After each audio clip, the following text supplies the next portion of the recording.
I've been wanting to make this video here for quite some time, but I figured the time wasn't right. But now I have no choice but to make the video. Well, I do have a choice, but I choose to make it now because of the overwhelming, when I say overwhelming, ridiculous information I'm hearing about, I'm reading, and some of the ridiculous acts I'm seeing. So let me put some disclaimers out there. If you have a fragile ego, or if you're one of those what you call pro-blacks, I don't know what the hell that's supposed to mean, but if you're one of those pro-blacks that have this type of dictator mentality where everybody has to follow the script, or you put them to the wall and execute them, because that's how some of you guys think, that if you don't follow the script, you're somehow less than you. So if you're one of those type of people, you might not want to listen to this video, because I'm gonna go in a lot of you. I'm actually gonna cut into a lot of your beliefs and your ideologies that are totally bogus. So if you have a weak ego, very fragile and prone to get hurt very easily, this video is not for you. You might want to check the next video. Okay? Just giving you a disclaimer now. I'm not here to hurt your feelings. I'm just here to lay out some facts. Because I see we're going down. Well, some of you guys, let me don't say we. Some of you guys, because I don't have any people. I'm not Moses. I have people that look like me, and that's it. I don't have any people. So I don't have that Moses complex. I'm not leading anybody anywhere. I provide the information. What you do with it is up to you, because I have long realized in my journey through life that when you develop that mentality of my people, you leave room for discrimination. Because let me tell you some truths here, that if somebody's going to rape you, it's probably going to be someone who looks just like you that rapes you. If somebody's going to murder you, it's probably going to be someone that murders you, that looks just like you, who murders you. These are facts, but there are some exceptions. But in the most instances, the person that's going to do you bodily harm is going to be someone who looks just like you. That's a reality. So that's why I don't adopt that ideology of my people. I don't know what you're talking about, my people. I'm not responsible for any people. And that's why some people have this idea, this philosophy where they got to apologize when one African American does something bad. I'm not apologizing. I'm not the spokesperson for the whole race. Somebody does something stupid, that's on them. It ain't got nothing to do with me. Just making, so I was giving you these, we just setting the baseline so you can know what to expect. Again, if you are one of those people who are easily offended and who don't like to think, and when you hear something that's contrary to your belief system, you come out and you lash out of hurt, because I know a lot of you guys are out there very hurt. So out of hurt and anger, you lash out instead of thinking. Then this video is not for you. So appreciate you, but you're gonna move on, okay? No disrespect, much love, but move on to the next video. So with that being said, let's get started. Today we're going to focus on the letter S. There are two words I'm going to talk about in particular that begins with the letter S. The first word is going to be stupid. Now you might be saying, what are you calling us stupid? No, I'm not calling you stupid. Hold on a second. This is going to solidify my point. Let's look at the meaning, shall we? Because sometimes we use words and we don't fully understand their meanings. Stupid, slow of mind, obtuse, given to unintelligent decisions or acts, acting in an unintelligent or careless manner, lacking intelligence or reason. I'll stop right there. So that definition fits a lot of people, because a lot of people do a lot of stupid things. Listen carefully, I'm not saying you're stupid. You do a lot of stupid things.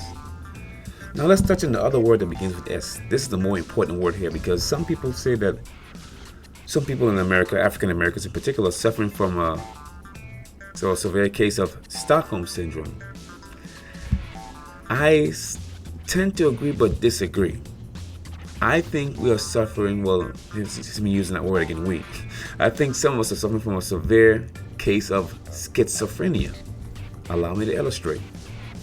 Schizophrenia, also called dementia praecox, is a severe mental disorder characterized by some, but not necessarily all, of the following features. Emotional blunting. Well, let's stop right there. Let's look up what emotional blunting is. Emotional blunting. Anxiety symptoms. The anxiety symptoms of emotional blunting can feel like you have no emotions, whether positive or negative. You just feel blah about life. And that describes a lot of you guys. It can be distressing when you know you care about something, but you just don't feel anything about them now. Emotional blunting is also commonly described as knowing how you feel about something in your head, but can't feel it in your heart. It also may feel like you don't care about anything anymore. In a sense, you have no emotions about anything or things you used to. All the following features: emotional blunting, intellectual deterioration, social isolation, disorganized speech and behavior. This is what we're going to focus on. Delusions, which we're going to look at in case some of you guys don't know. Let's go ahead and look it up real quick. And hallucinations. Let's start with delusions first. Delusions. An act or instant of deluding, the state of being deluded, a false belief or opinion. That one is very important. That one is key. A false belief or opinion. Keep that in mind. Delude. To mislead the mind or judgment of. Deceived. Obsolete. To mock or frustrate the hopes or aims of. Obsolete. To elude, evade. So I think it'd be the first one to be more fitting for what some of you guys are suffering with. To mislead the mind or judgment of. Deceive. Hallucinations. A sensory experience of something that does not exist outside of the mind, caused by various physical and mental disorders, or by reaction to certain toxic substances, and usually manifested as visual or auditory images. See, that's what I'm referring to. We're suffering from severe hallucinations, which is, like I said before, schizophrenia. When you look at our condition, and some of us think, when people like myself and many others, state the facts, you guys, for some strange reason, don't believe what we're saying, and we'll call all kind of name, and we're ostracized, as if that's going to bother me. It doesn't bother me one bit. If it did, I wouldn't continue to make videos. But hey, it's just, I'm wondering about your state of mind, to tell you the truth. Now that we have the definition of schizophrenia out of the way, when I say that some of you guys are suffering from a severe case of schizophrenia, that is what I mean. Y'all have these weird illusions and delusions in your minds. And one of the biggest one is the African woman is God. When y'all say the black woman, I don't know what black and white is supposed to be, because for some reason when we talk about Asians, we say Asians, Pakistanis, Japanese, Italians, Polish. Everybody have a place of origin or a continent. But when you talk about two people on the planet, European and African, it's always black and white. So everybody has a country or a continent, but the European and the African came out of a Crayola factory. How does that work? But one of these concepts I've been hearing is, quote unquote, the black woman is God. I am trying to figure out, what are you talking about? Now, I know this part can get you a little hot under the collar, so you might want to take a little break, come back. I'm not trying to offend you, but some people claim they like to hear the truth, but they wouldn't like to hear what supports their ideology. Anything that goes against their ideology, they become very defensive, and they lash out of hurt. I understand all that. So let me tell you a story here to set the premise. My father told me the story a couple years ago. It happened when he was in his younger age, about in his 20s or so. He's now 78 years old, so about 50 years ago. So there were these two guys. They were really good friends. But the one friend noticed that every time his one friend would go to work, his wife would sneak a man in the back door.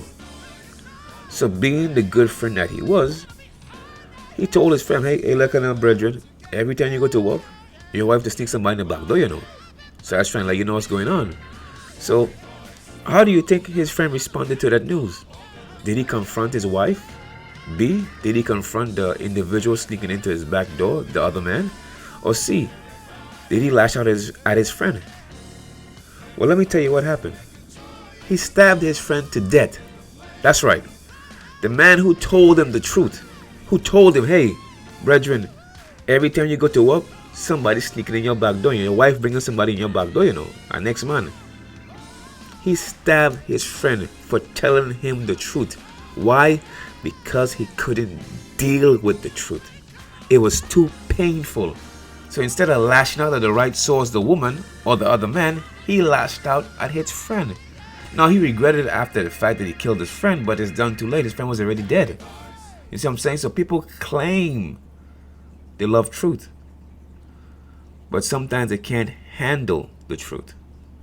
So I just want to set that little premise there. So it's about to get a little hot. So you might want to get some ice water. If you smoke, go ahead and get a cigarette and smoke a little cigarette and come back. I don't advocate smoking, but if you do that, that's on you.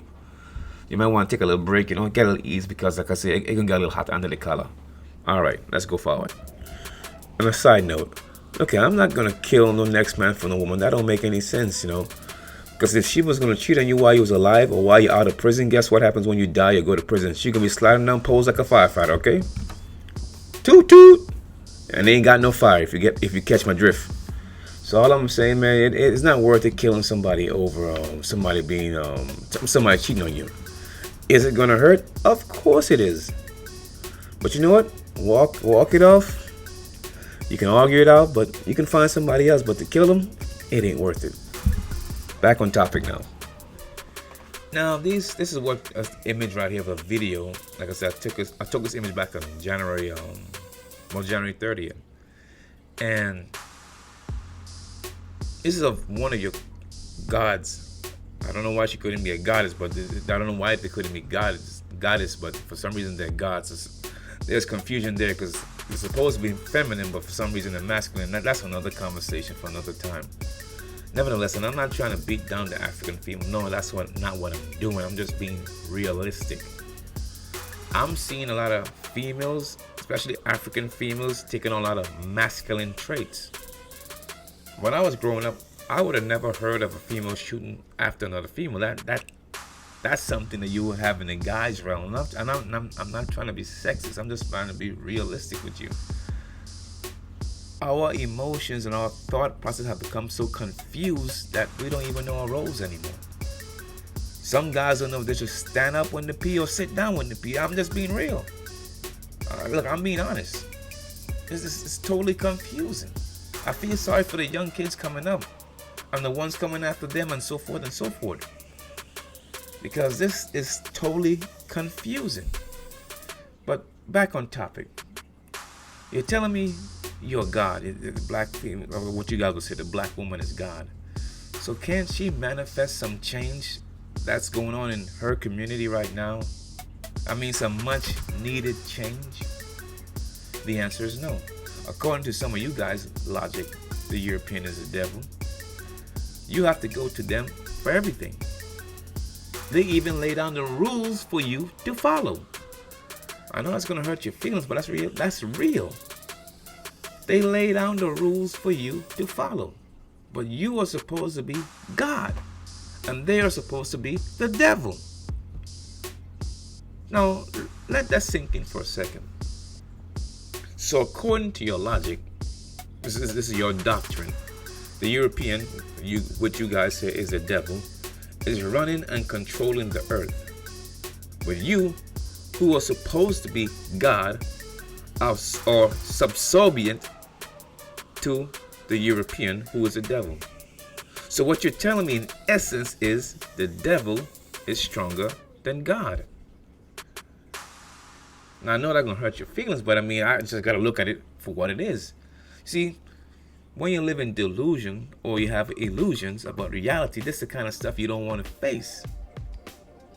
Because if they can go ahead and re-gentrify your whole neighborhood, force you out, but you're supposed to be God, that's not supposed to happen.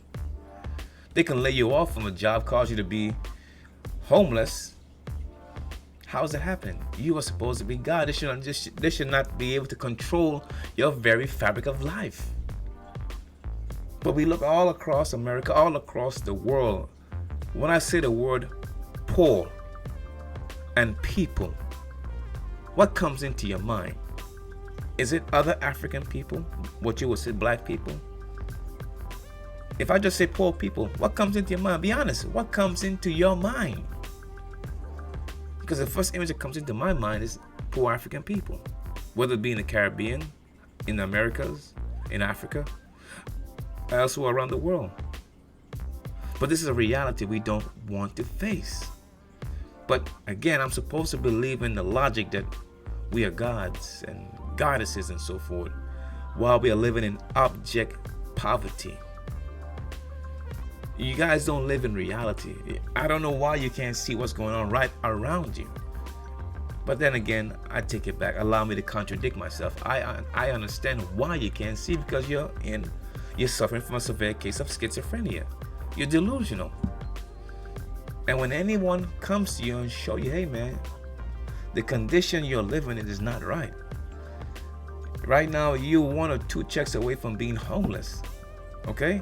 You live in check to check. I don't think a lot of people understand. We say the phrase living paycheck to paycheck, and we stop there. We don't really analyze what that means. Let me break it down. You live in paycheck to paycheck, which means at any given time, for any reason, you lose just 1 paycheck. You're in a severe financial crisis. I didn't say 2 paychecks. I said 1 paycheck. Okay? So imagine if you lose 2 paychecks. You might be facing homelessness. This is a reality. And this reality will become more and more pronounced for many people. Because many people right now, as I make this video, are probably facing homelessness. They probably got the eviction notice in their hand right now, or in the mailbox right now. This is real. This is real. But while y'all living all up in there, looking at the stars, they stargazing and worrying about which master scholar is the best and which master philosopher we should follow, listen, I have all the love in the world for the elders that went before me. But realistically, they're all dead, which means they cannot help me. They're dead and gone. They have had their time. And while they were around, many people didn't want to hear what they had to say. This again is a reality. It's only after sometimes the person goes through the door, oh man, that person is great. You know the old philosophy, you never miss the water until the well runs dry? That saying came from somewhere. It just didn't manifest itself. Someone thought about it for a long time. So you know what? We don't really miss people until they're gone. And then when they're gone, oh man, I'm so sorry. I didn't understand what they were trying to teach me. But it's too late. It's not too late for them. It's too late for you in most cases. Why am I saying this? Because they already lived their life. So whatever they was trying to teach, they was living it for the most part. But it's too late for you because some of you guys are so hardwired into your way of thinking. It is almost impossible for you to change. It hurts. So that's why you become substance abusers, drug heads or alcoholics, whatever have you, because you don't want to face reality. You try your best not to face reality. And I can understand why. Reality can be quite painful sometimes. But if you have children, what are you going to do for them? Don't you care for their futures? Don't you want them to have a better life than you did? Don't you want them to have a head start? Or you don't give a damn? Or do you have the attitude, well, nobody never gave me nothing, so I don't give a damn what happens to them? Then the cycle perpetuates itself. And you can understand why African people worldwide are in the condition we're in. Yes, I'm well aware of the role the European plays. I am well aware of that.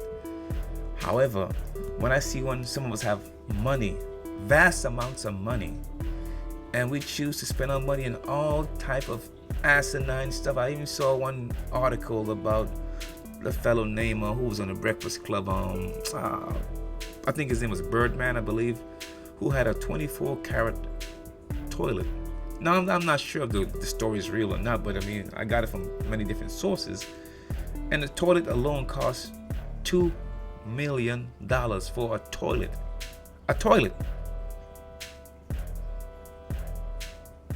I mean, my mind is blown that someone would spend that kind of money on something that for you to defecate in and urinate in, a toilet. And I don't want to make this video too long, but as I said before, a lot of the people who's going to be attacking you is not going to come from outside your camp. It's going to come from right inside your camp. That goes for all race of people. Yes, I'm well aware of the role the European plays. I already said that before. However, I've seen right here on YouTube We have other YouTubers, African Americans, would spend their time, devote video after video after video after video tearing down other African Americans. Hey, it's okay to make one video, two video, maybe 5 videos the most. But I got one fellow on here, I can't remember his damn handle, but he also has a black screen for the most part. And most of his videos are about Tariq Nasheed. I'm like, bruh, you can get your point across, man. 1 video, 2 videos, 3 videos, but man, the man has well over 400 videos. I checked it out on Social Blade. I said, damn. And you look into it, so man, most of your content is about, actually take it back, all of your content is about bringing down other people that look like you. And the names you use, that's the I keep saying, y'all are not fooling me. I listen to what you say, and I read the comments. You're not fooling me, and people like me. Now you don't have to listen to anything I gotta say, but I'm gonna let the elder talk for a second. This brother he's been gone for quite some time now, but we really are in a state of irreversible lunacy, delusion. We are highly delusional, and anyone that points that out, you want to shun them. Like I said, you guys have a cult mentality, and people that follow you guys.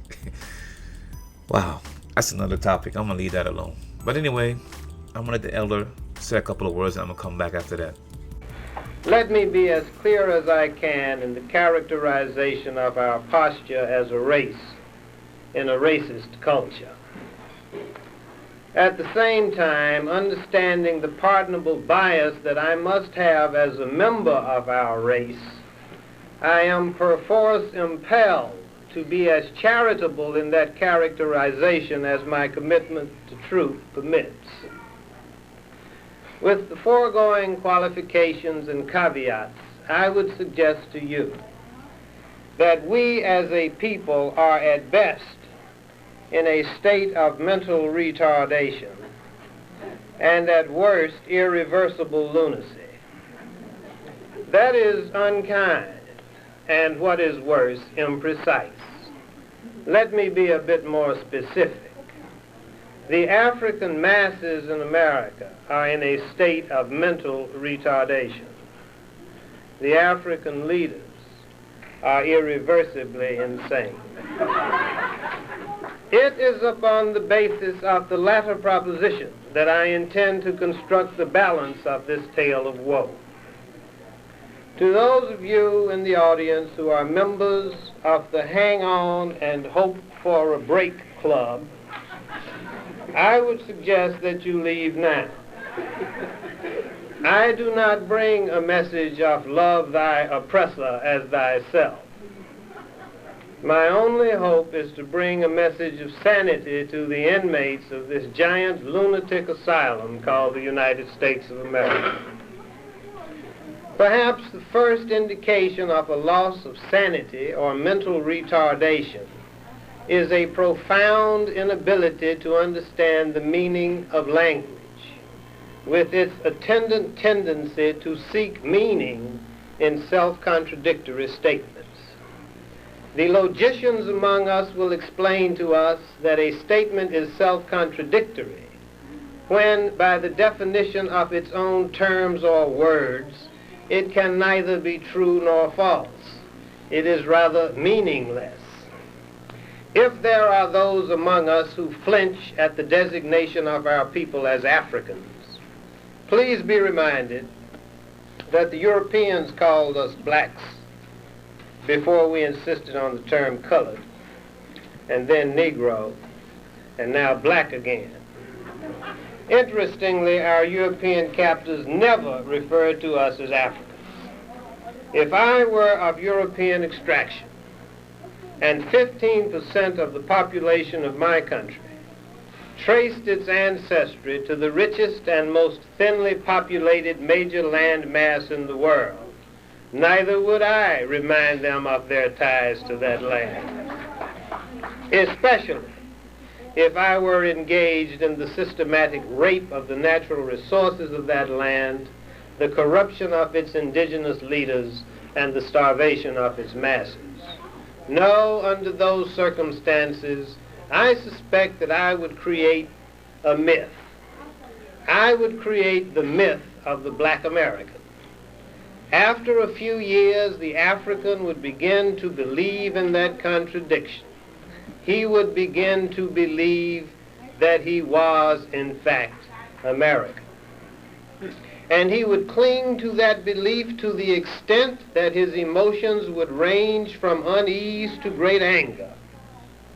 Should anyone even suggest that he might, after all, be African, and as such have something more than a passing interest in the development of the natural resources of the world's richest and most thinly populated major land mass. Our failure for more than 100 years to recognize the notion of the black American as a logical absurdity exemplifies a major challenge as we approach the midpoint of the 1980s. In this decade, perhaps the most dangerous period of our existence as a race in this nation since the days of slavery, precision of language is an essential component of the African survival kit. Imprecise language soon deteriorates into imprecise reasoning. For purposes of illustration, let us examine the concept black American as a logical construct. If by black American we mean a black citizen of the United States of America, and if a citizen is one who by birth or naturalization under the laws of a given nation enjoys and exercises all the rights, privileges, and obligations conferred and imposed upon him by the laws of that nation, then I would suggest to you that no African, either born or naturalized in the United States of America, has yet achieved the status of citizenship.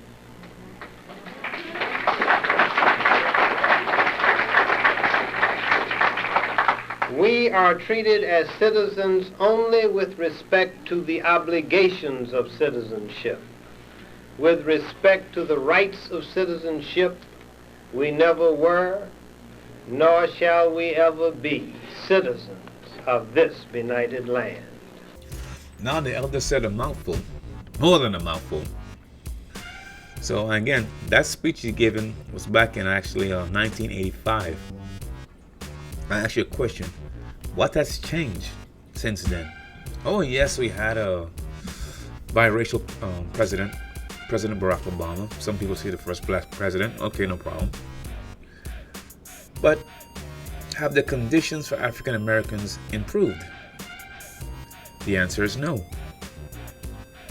But I understand. A lot of people gonna fight me. They don't want to hear that. I understand. It's cool. Time will be the deciding factor. I'm not here to argue with you. I'm just here to put forth information. What you do is up to you. Again, I'm not Moses leading anybody anywhere. You do what you feel like doing. I'm not gonna argue with you. Whatever you see fit, you go ahead and do it. Okay? Some more words from another elder. Change your opinion about that particular topic. I'd like to, of course, commend you for your celebration of African history, of African American history. And of course, we recognize the importance of studying such history. However, I think we still underestimate the value of the study of African history. I think we celebrate it without analyzing it. We search it and look for heroes without understanding that one of its major purposes is to teach us lessons on how to cope with the present and with the future. Not only are those people who do not know their history doomed to repeat it, but those who often misread it are often doomed to repeat it as well. And those who misread and perhaps fail to read it at all may not have a chance to repeat it at all. And I think we have reached this point where our failure to understand history is going to put us in a position where we won't have a chance to learn it again.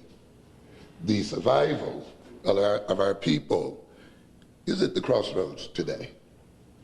And our study of history then should be about more than celebrating our heroes, about more than celebrating the struggles, than just keeping eyes on the prize. And those are valuable things, obviously.